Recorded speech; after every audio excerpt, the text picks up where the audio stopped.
Alors mon métier, qui est donc de directeur de salle, consiste à diriger une équipe de 17 personnes dans la salle de restaurant, de préparer des plannings, de m'occuper des plannings du personnel, du planning des clients. Et ensuite, ce que j'aime le plus en particulier, en fait, c'est de m'occuper des clients par eux-mêmes, c'est-à-dire d'être présent au maximum vers eux. Ça, c'est mon premier métier. Alors, les règles d'or d'un restaurant 3 macarons Michelin sont l'excellence et le détail. C'est-à-dire qu'un client qui rentre chez nous doit être coucouné et on doit être aux petits soins pour lui. La différence en d'autres restaurants qui sont peut-être pas étoilés ou dans des restaurants dits gastronomiques mais sans étoiles, on n'a peut-être pas cette perfection, de pousser cette perfection au maximum. Je pense que la différence vient de là. Il y a toujours des règles de base qu'on apprend à l'école, et ça je dis aux élèves ou aux jeunes, apprenez-les. Après, chaque maison a un service qui peut évoluer. C'est-à-dire qu'on ne dit pas « je sers à droite » ou « je sers à gauche », mais « je sers bien ». Alors la phrase n'est pas de moi, c'est de Denis Courtiade et on l'a retenu tous parce que c'est vrai. Donc il y a quelques règles qui sont tellement strictes qu'on peut de temps en temps les enlever, les effacer pour permettre un meilleur confort aux clients.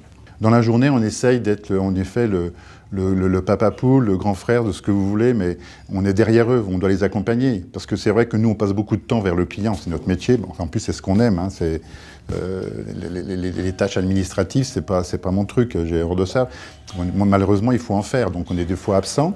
Donc quand on est présent, il faut vraiment être vers eux, les accompagner, les aider et ne pas les laisser dans l'incertitude. Donc c'est vraiment un métier de papa poule et de grand frère. Ouais. Le mentor, j'en ai eu un, et c'est un cuisinier, c'est ça qui est fabuleux, c'est Bernard Loiseau.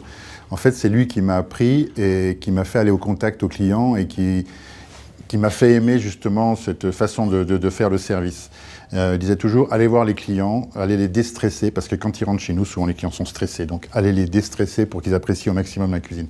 Et ça, j'ai tout de suite apprécié. Donc je pense que mon mentor, c'est Bernard Loiseau. Ensuite, quand les jeunes dans ce métier, c'est pour ça qu'on a fait quelques associations, comme Au Service des Talents de Demain, qu'on a créé il y a 3 ans, avec tous ces directeurs de salle, pour justement aller un peu à la pêche aux jeunes, pour les ramener vers notre métier. Vous savez que la cuisine est très médiatisée, le service de salle beaucoup moins, et c'est vrai qu'on a beaucoup de mal pour recruter. 70% des élèves qui sortent de l'école hôtelière sont des filles, donc on va bientôt manquer de garçons en salle, c'est assez fabuleux comme truc.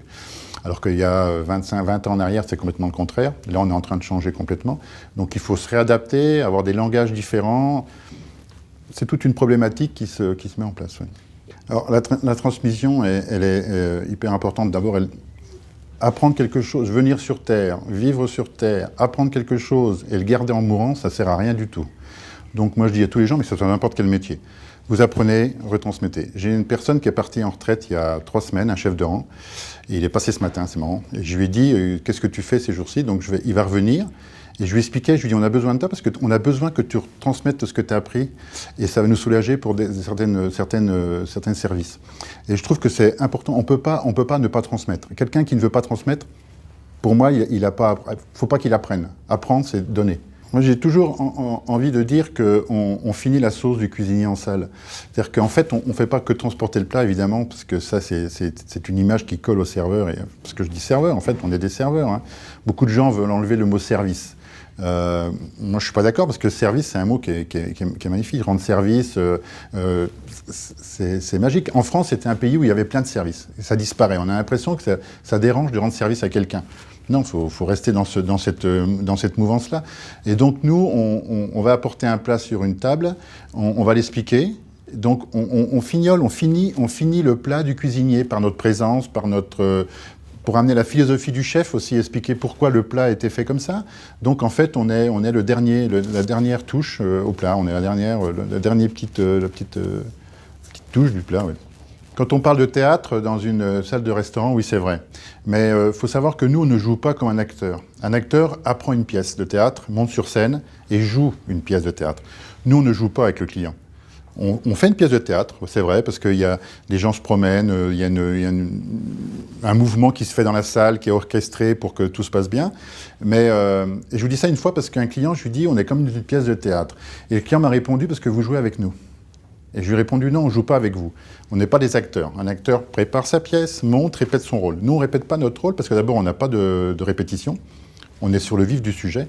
Donc si on joue avec le client en étant sur le vif du sujet, ça ne peut pas marcher. Donc on doit vraiment être à 100% dans le client, pour le client.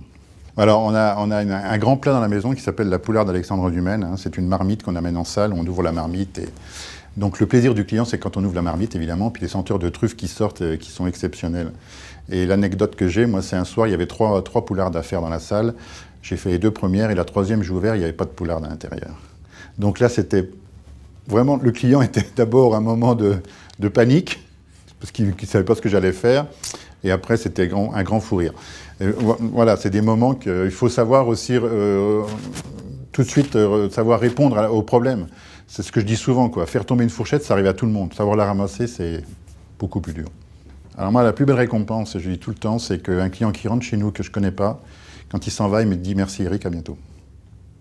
Ça, c'est la plus belle récompense.